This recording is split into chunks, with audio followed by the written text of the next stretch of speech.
Okay, here we go. And when I met up with John, with my wife, he said, why don't you come on to my house? And so we made up to his house at Seven Oaks, which is a distance from London. And he actually was waiting for me at the train station, or for us in the train station. It's you know, such an important man, right? But he was just waiting with his newspaper. Can you imagine, in under his armpit? He was wearing a beret and his sports jacket, and he was just standing there. It was like he was waiting for me. And to me, that's so amazing, right? Even that first encounter of him, and I'm like, hey, John, thanks for meeting me in the station, because often people will just meet you at their home. Get it? They'll often just meet you at their home. They tell you the address and say, come to my house. And then you go to their house, you knock and you ring the bell or whatever. And you get it? No, he met me at the train station. And then we walked to his house. So Bongi, remember what I said just now? A coach is someone who partners. I have a photo, and thanks to my wife was behind us. She took a photo of me and John just walking, the backs of us, right? And that to me was such a precious photo, because it showed me the picture of coaching, walking hand in hand. And you could see his body language was like that. So he wasn't just talking to me this way, because when you're walking, you're just paying attention to how you're walking. No, he was turning and addressing me. And he was a tall man, by the way. I'm pretty tall, but he's much taller. Just kidding. He's actually very tall. And he's looking down and he's talking to me like that, but he was paying attention. So that to me is just an amazing picture of what a coach role model is all about.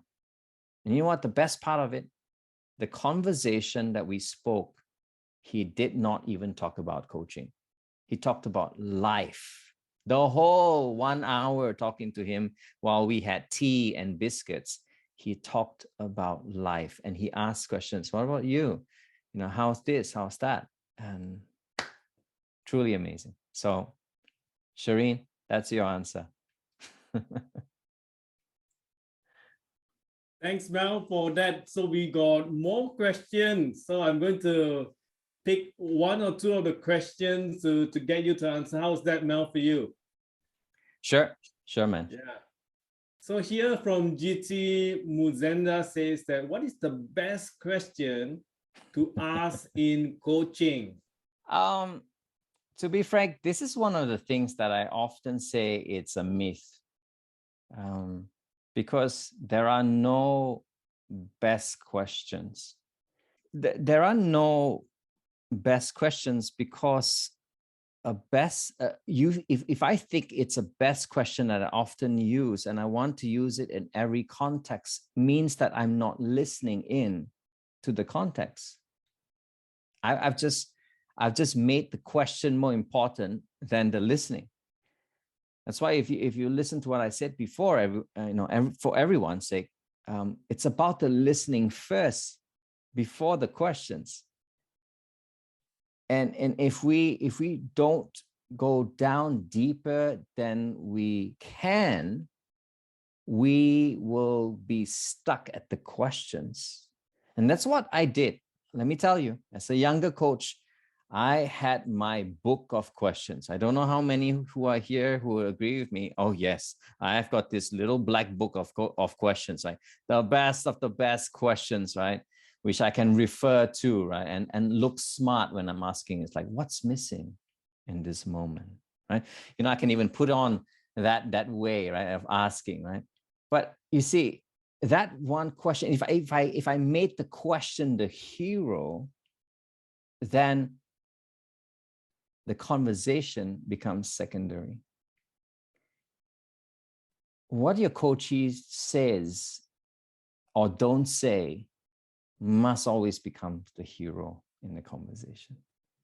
So we're really listening in deeper and deeper. And then the question comes, And sometimes the best questions, Glenda, is often the shortest question. And I'll give you one because you asked me of the question. I'll say, and so?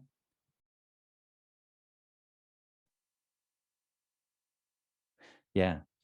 So, and so becomes a powerful question at that point of time.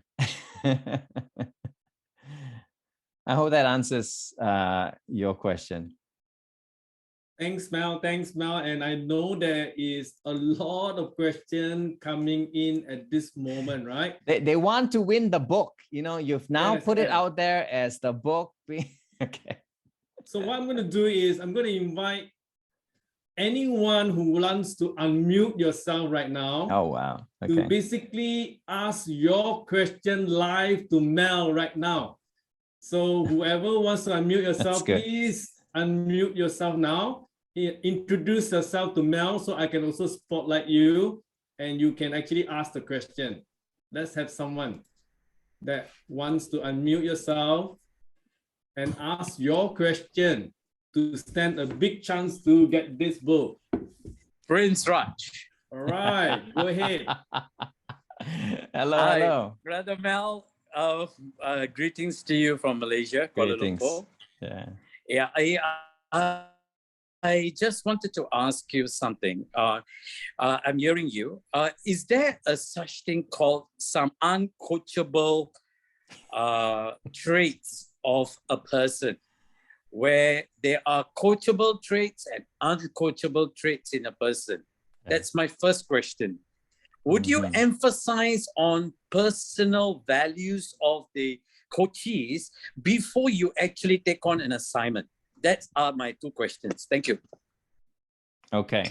So if I can get it right, is there an uncoachable type of people or person, right? And then the second one is the values alignment or misalignment. Is that correct, Prince? Yes, sir. Okay. Look, I want to say this very clearly. If I ask each one of us, who can you tell a secret to? Think about it. You'd be like, 1, 2, 3, 4, 5. Okay, 5, maybe. You get what I mean? So there are people that are very connected to us because either we've grown up with them, we've known them, we've trusted them, and there's some sort of connectivity with them. Yeah. Similar with people and anyone. And that's one of the reasons why I do a chemistry call with clients or potential clients. I often do the chemistry call to, in a way, have them check me out whilst I check them out. As simple as that, right? And if in that conversation, I already do feel a little bit of a resistance, and a couple of things that I'll say that will be red flags for me is, one of them is that the person is not wanting to be there on their own, which means, oh yeah, you know, the company thinks it's a great idea that I should have a coach, or because of my level right now, you know, they have given me a coach, so I'm checking out these coaches and you're one of them. You know, not to say that they have not appreciated me. It's nothing about me. It's about themselves. It's about how they're carrying themselves into a conversation. And so to me, I often would say, will I be able to sit here another 10 sessions with this same person and try to put on a brave smile every time this person, you know, is in a certain indifferent way? Yeah, I'll say, nah. Yeah. And I would say that perhaps sometimes the person may be not aware or not informed by someone. That means they have not received the feedback or not open to the feedback that people are giving them in the organization, right? Or they may be in denial themselves, right? They may be like, I'm the best.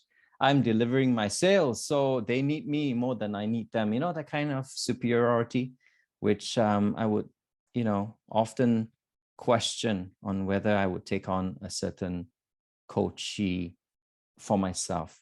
What I often do is I will make sure that this person has other options to have other coaches that may fit them better, because some other coaches may be able to work with them, so the chemistry may be better, right?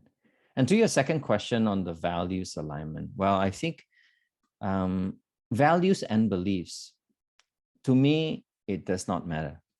It's not about values and beliefs. I'm a respecter of people's values and beliefs. And so I will not ever put on and say, oh my gosh, this is how you run your life.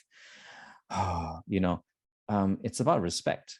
It's about total respect, and whatever values or beliefs you have, as long as the first part is done, that means you are coachable, which means you are open to want to be accountable on the things of your life. That means take responsibility for your life, not blame someone else for it.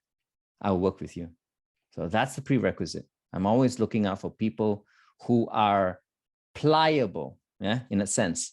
You know, like, you know, those days, I don't know whether you used to play, you know, those plasticine. I used to have those plasticine, you know, I could make different things with the plasticine, and that's pliable because I could rework the plasticine and create something else with them. Yeah. So I hope that answers your questions, Prince. Thanks, Mel, for answering the question. So I'm going to jump in a little bit here, Mel. I know you have goosebumps looking at this. This is just ad hoc, you know. And I just want to ask a question as a coach, you know, and you met John Whitmore. What would be his advice to the coaches today? That's a very, very good question. Now, if you're taking note, Bongi and Ken are just question masters themselves. They ask beautiful questions. I reckon he would often say this. He would say that we're all to look at someone's potential. So the question, if I framed it back, is what is the potential that you are not seeing in a person right in front of you?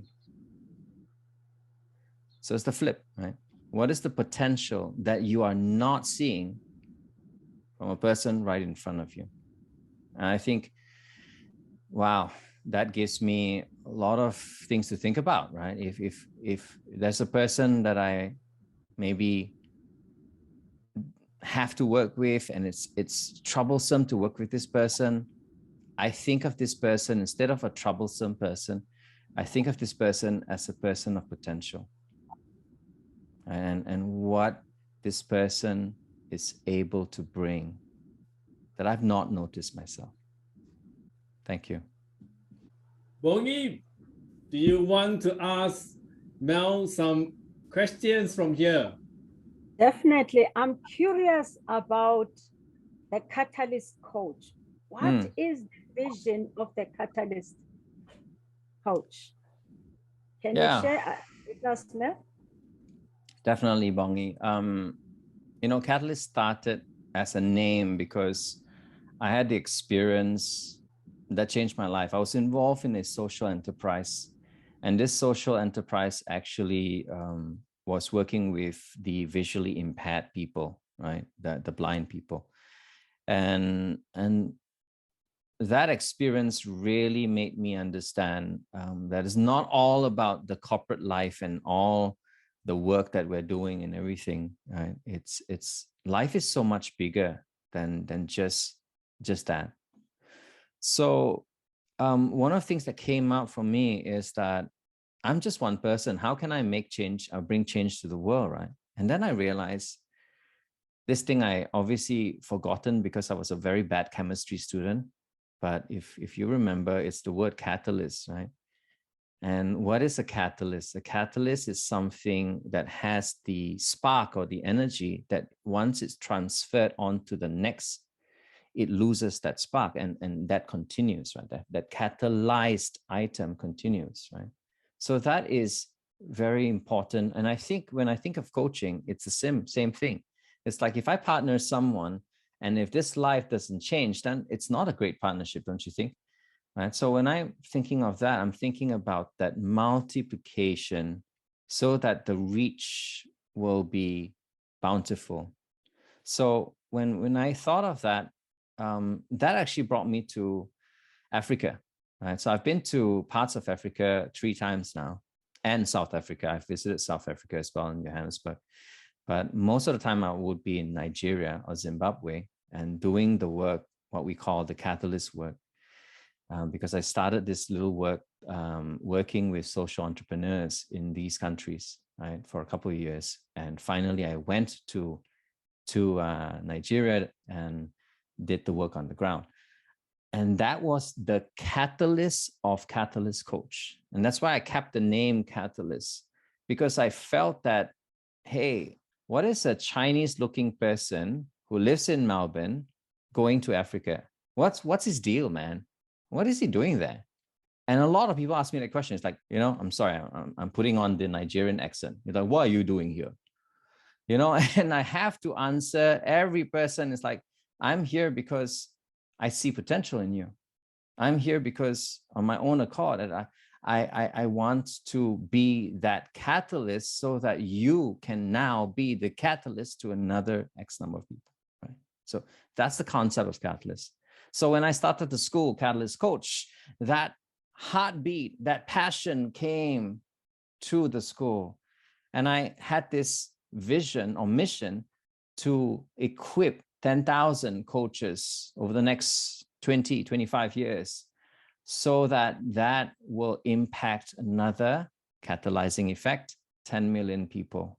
So that is the vision of Catalyst. And that's where it came from that humble times that I had when I was a social entrepreneur myself, working with the visually impaired. Now, Mel, the Catalyst School is accredited with ICF. Why that? Is it necessary? How does it help? Yeah, that's a very good question. When I started, as I said in the earlier parts, I started my journey in 2005. And at that point of time, even upon graduation, I did not even know what ICF stood for. That's the truth. Right? I'm like, what is ICF? I did an ICF accredited program, but I didn't even look for ICF. You get what I mean? Until I started to become lonely after graduating. I'm like, where are all the coaches, huh? How come I don't get to meet coaches, huh?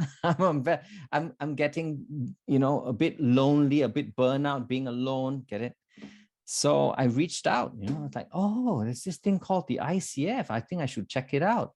So that was in 2007, right? When I went for my first event, and my goodness, it was like me meeting family members I've not seen for the longest time.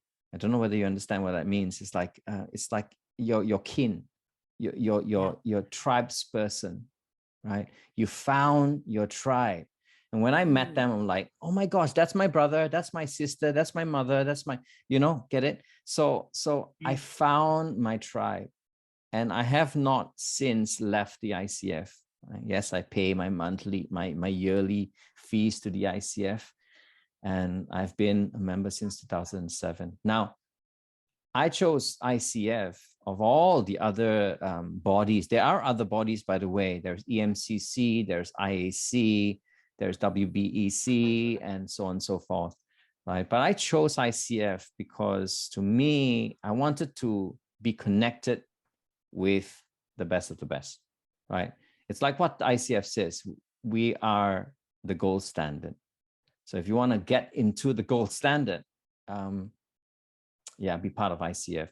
And of course, if you've never considered being in a coaching program or coaching school, always look out for the ICF accreditation, because it carries weight.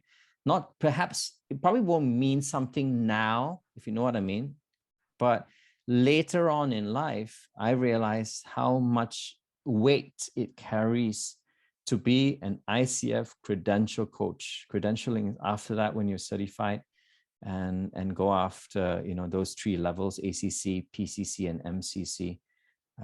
But that's another story, another time.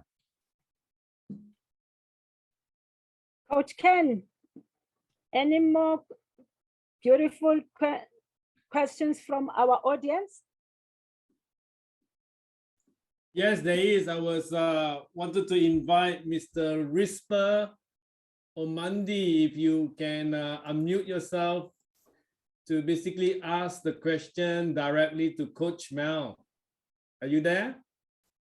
Thank you. I'm here. Hi, Rizba. Hi. Hi, Mel. How are you? I'm very good. And yourself? Thank you for the nice, inspiring session. You're welcome. I had asked my question at the chat, and it was, I'm more concerned about what is your take on coaching, especially in this current era of virtual and non-physical interaction. Yeah. So yes. just my thoughts on the virtual space that we are all in. Yes. Okay. Yes. Thanks, Rizba. Very good question. Thank you. I started off doing everything online, and that's the truth, right? Because I didn't have clients locally in Australia, even though I was based in Australia. I had clients different parts of the world, and it started off that way. And then one point of time when I went back to Asia, I did most of my coaching face-to-face. I don't know about it, how it is in different parts of the world, but some parts of the world, they say, if I don't see you physically, I should pay you less. You know, I don't know. It's one of those things, right? I think probably a little bit more Asian, right? When they say, if I see you physically, you know, I should pay you even more, kind of thing. So in that sense, I did all of my stuff. I did leadership development. So I didn't just do coaching. I did psychometric tools, team coaching, all these kind of things under the sun, right? And I worked with corporate, and I did actually, if I can dare say how many percent, I did like almost 90% of my work face-to-face. Now, things started to change because I started to get back to Australia, because we all went back to Asia for a bit, and then we came back. And then I started to realize that, hey, all this traveling up and down from Asia back to Australia is taking a lot of time, right? And some of my clients were already very busy, and they're like, you know what, you don't have to meet me. You don't have to see me anymore face-to-face. And some of my leaders also started to go to different places, right? Some went to Europe, some went to different places to work. And obviously I couldn't fly in anymore to do coaching with them. And they still wanted to continue the contract with me on a retainer basis, right? So everything started to slowly turn into online. And then COVID hit, right? So I still did like 50-60% of my stuff before COVID face-to-face. And then when COVID hit, and then with our school being online already, I transferred everything else, all of my other clients, back into online.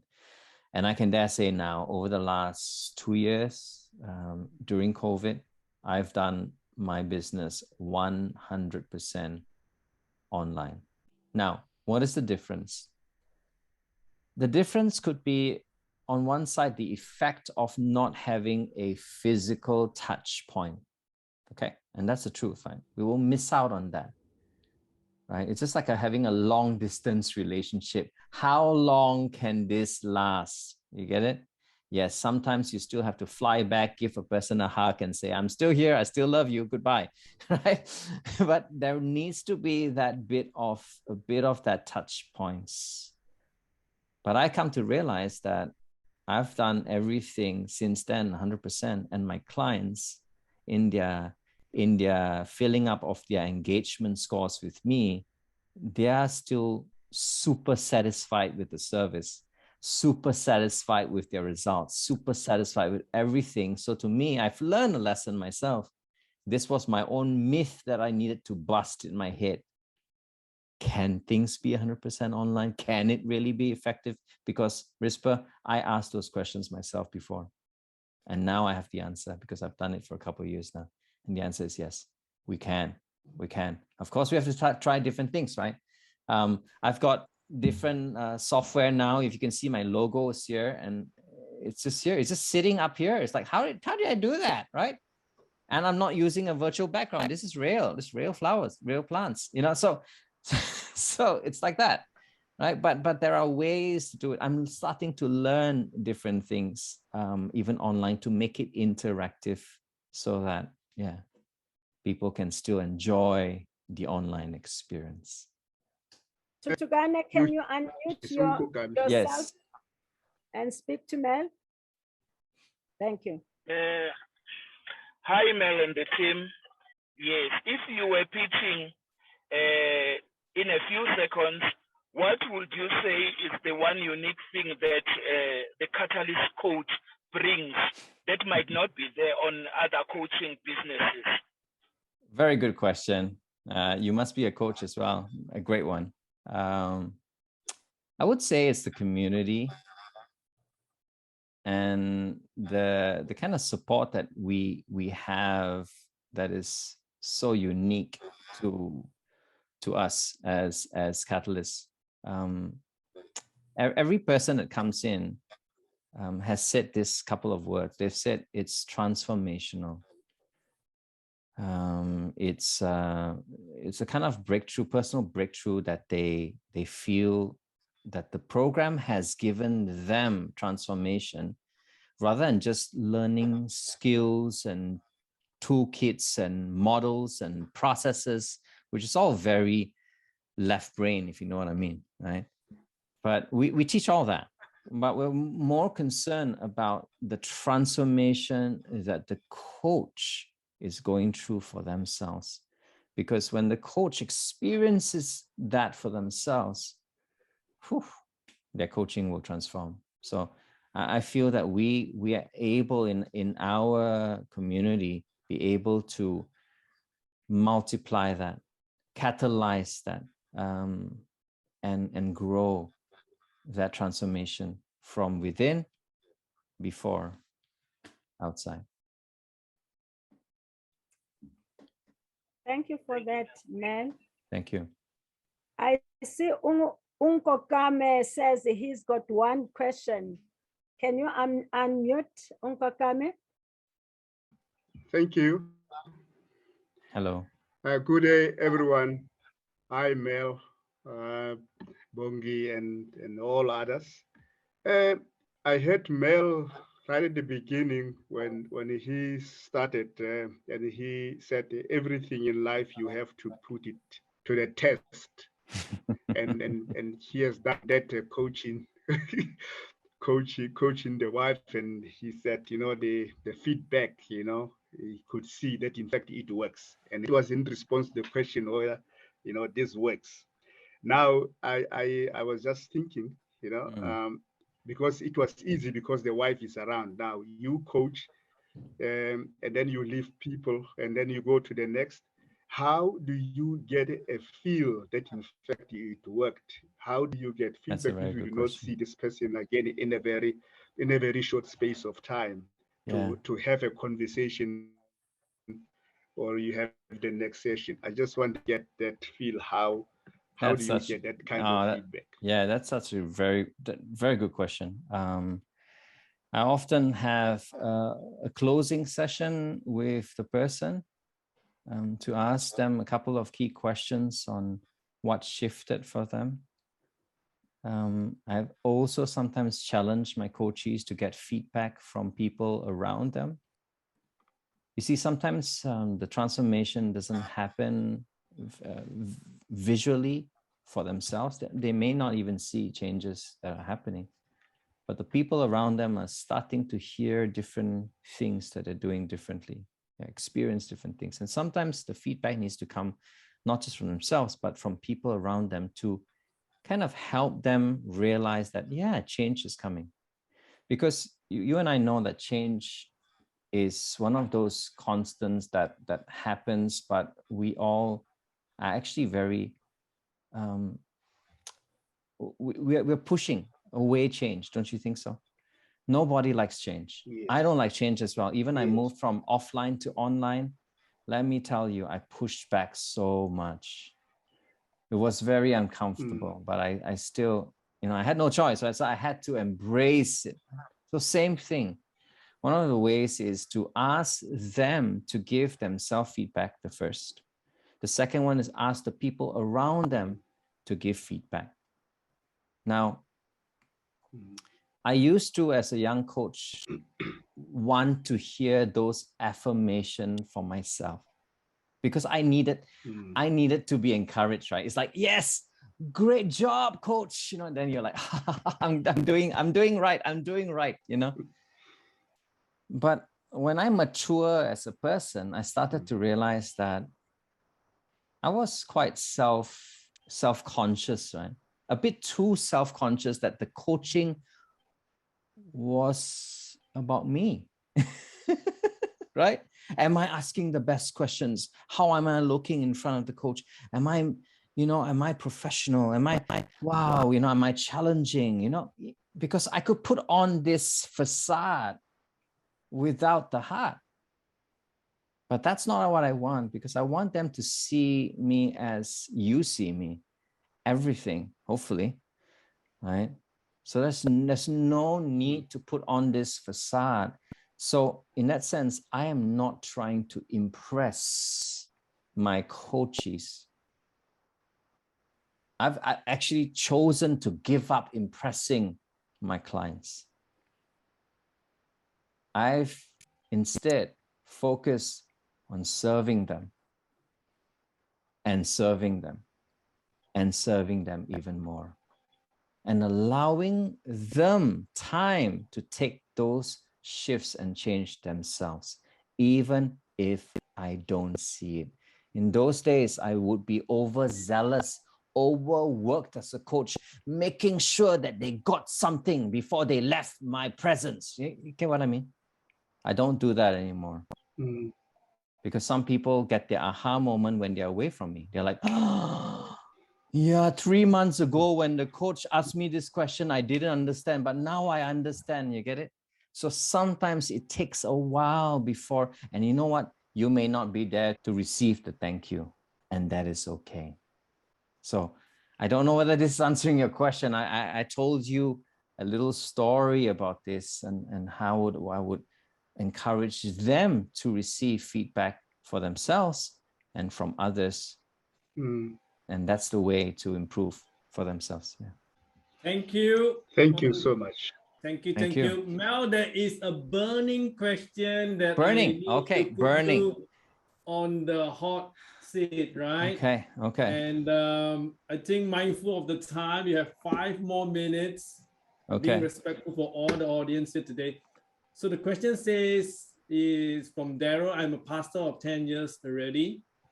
I'm thinking of upskilling, and coaching is my top list as something I want to learn and grow. The question is, what would be an ideal pastor-coach combo look like to you? The second question says, what would he be doing and how could he apply his coaching skills to his congregation? Thank you, Daryl, for asking the question. Didn't want to put you on the spot, but that was the question there. I saw it. I won't even want to say about that role. I'll just call this person the leader, okay? Because it's simpler that way, right? A leader in church, a leader in the workplace, a leader at home. Person is the person. Now, often we would act up, or we would bring in everything of us in different ways, right? So we will let different environment be exposed to different parts of us. There are some environments that we would shield certain parts of us. There are some environments where we will let people know a little bit more about us, right? So now when we add on this coaching skill set, I think the bigger question is this a coaching skill set, or is this a coaching lifestyle that is needed, right, in this moment? And for me, I realized in my years of experience, impact happens when I don't just turn on my coaching prowess, right? It's like, oh, I'm going to active listen now. I'm going to ask powerful question now, and I'm going to be silent and be the coach. You know what I mean? It's not about just turning, and yes, we can turn it on. Don't get us wrong, right? But over and beyond that, it's after when it is done, am I still the same person? Or am I just turning it on for that reason because I want to look good in front of these people? So to me, personally, it's about a coaching lifestyle.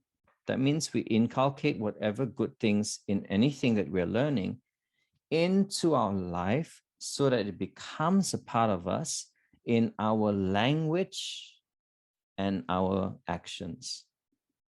Because the impact of what we bring, the test of it, coming back to that point that I started off is when people can taste whatever that you've done is good. The other ones are going to taste it, not you, because you could put up the best coaching and the taste may be still different. But if you made it into a lifestyle, and one of the things that changed my life in all the books that I write, which is only a few actually, I have often said it, thank you to my wife and my 3 children, because they were the coaches to me. Now, what that means is that they have taught me more about coaching than I could learn about coaching. Why? It's because I needed to be, not just be the coach, but be the person who would flow with whatever I've learned as an authentic person, not just as a roles that I'm playing, the leader, the coach, and all that. So I'm going to put the leader and coach together. People don't buy that. People buy the holistic person. So when you come out as a person, you would know what your flavor is. And you can see it out there in the market, right? From different people, from different great coaches out there. They all have a different flavor. So in some ways, I'm also saying, don't try to benchmark yourself too much on what other people are doing out there.